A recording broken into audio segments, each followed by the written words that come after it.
Hello friends, so there was a comment on one of my videos that I wanted to answer and make a video about, and that was the question of how do you open your third eye?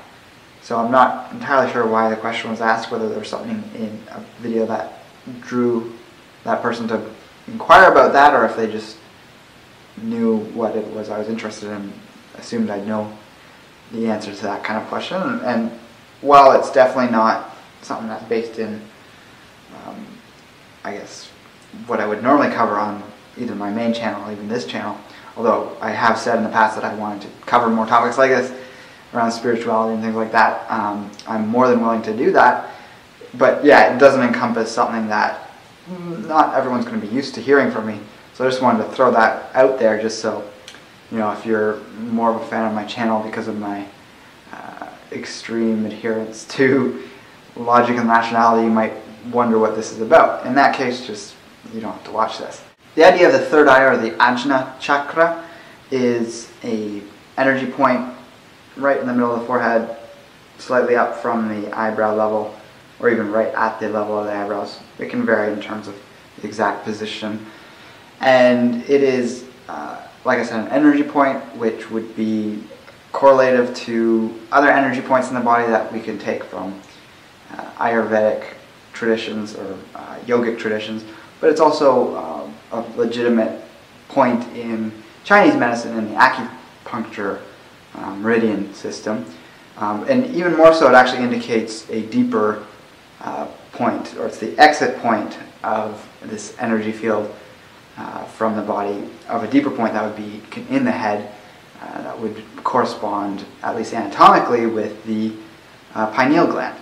So the idea with the 7 chakras is that there's correlating energy fields or energy vortexes that are connected with all the glands in the body, the main houses of glands. So, you know, you have the crown with the pituitary, ajna with the pineal, throat chakra with the thyroid, thymus gland with the heart chakra, pancreas with the solar plexus chakra, the adrenals with the sacral chakra, and then finally at the root is the gonads, or testicles in males and ovaries in females. So I'm not going to give a big long explanation of all the different chakras and all their functions and the ideas surrounding them. Essentially, if you want to get in contact with and clear or open your pineal gland, just start meditating.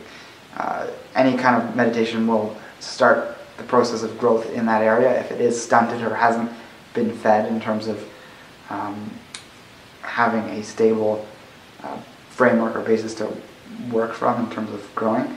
But if you want to actually obtain, you know, spiritual abilities, or what are known as siddhis, you have to individually train those things.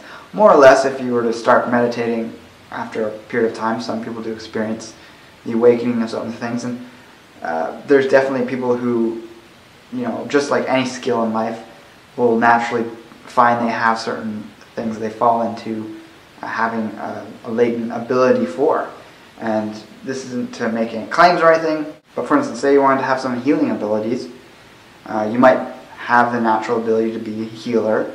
I'm talking about like laying on of the hands in terms of affecting change in the auric field of someone. You could do that, and the more you do that, the more it's going to grow like any other skill. So you don't need to specifically say, I'm going to open my pineal gland to get this end result. You say, okay, I want to do this, which is something that's associated with the pineal gland because it's a more spiritual type ability, and you'd then apply yourself to train it just like any other skill. So that would involve, you know, getting a teacher perhaps, or looking and researching into that and doing whatever exercises you might think are necessary to hone that skill. There could be something like remote viewing, which is definitely something that's tied in with intuition and psychic abilities.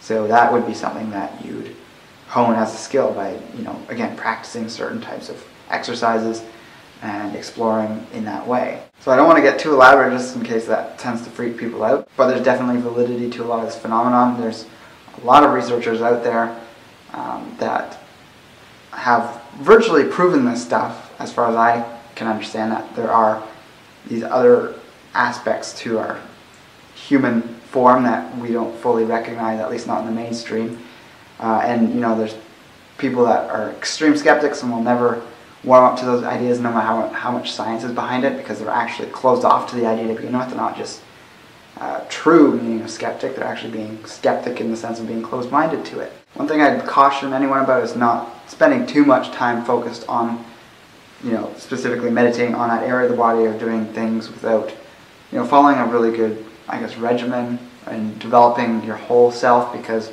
we have, at least in terms of that way of classifying things, these 7 levels of consciousness, and they all need to be developed. There's a common idea among spiritual people that, everything from the heart down is shameful and does not need to be developed.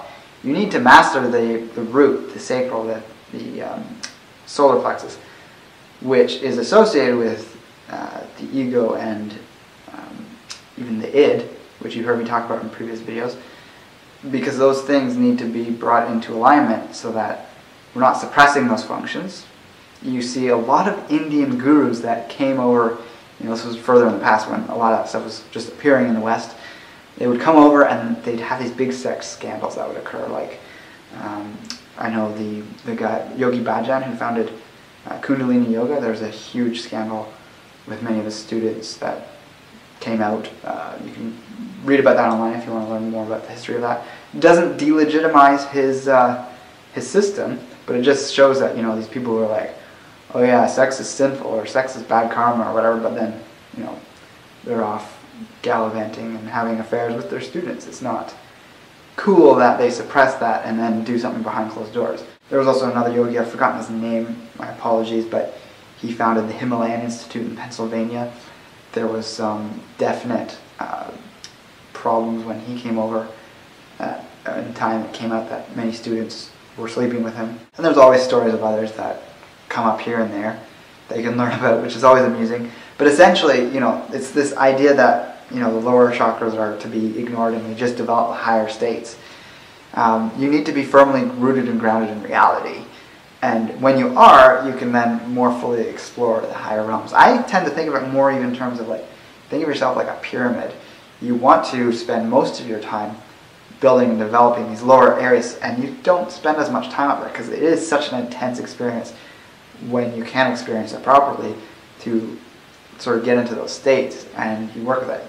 Because if you think about it in terms of the amount of time you spend each day in each state, if you were to have a balanced day or an ideal day, you wouldn't spend the majority of your time meditating on this point on your forehead.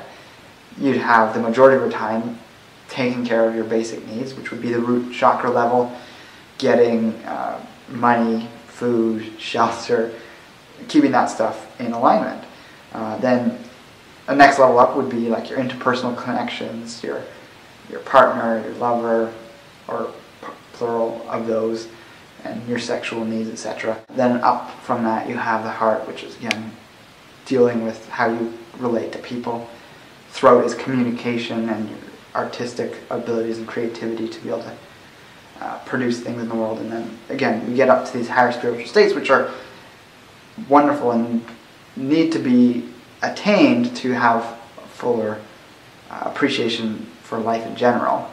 And that is essentially the goal, is to be able to get to a place where our life is stable enough that we can go into those higher states. I often like to compare the idea of the 7 chakras to Maslow's hierarchy of needs. So it's the idea that there's these basic needs and then mediocre level needs and then higher needs that we all need to meet in order to experience the most fulfillment in life and the most,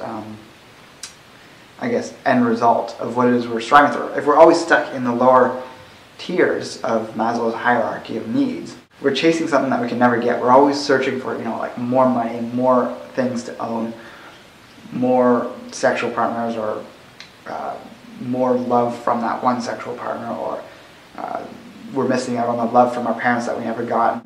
And okay, so yeah, I think I pretty much got my point home. I digress. I was kind of going on a tangent there, but I wanted to essentially say that yes, we can develop the eyebrow chakra and experience whatever it is you want to experience around that. But there's a lot more that needs to be built up and brought into balance to be able to remain in that place and have that state that is then stabilized and can be a lot better. So if you're prematurely doing too much development in that area, it can lead to some problems. So let me know what you think about this video in the comments below. Like, favorite, and share if you feel so inclined, and I'll talk to you next time.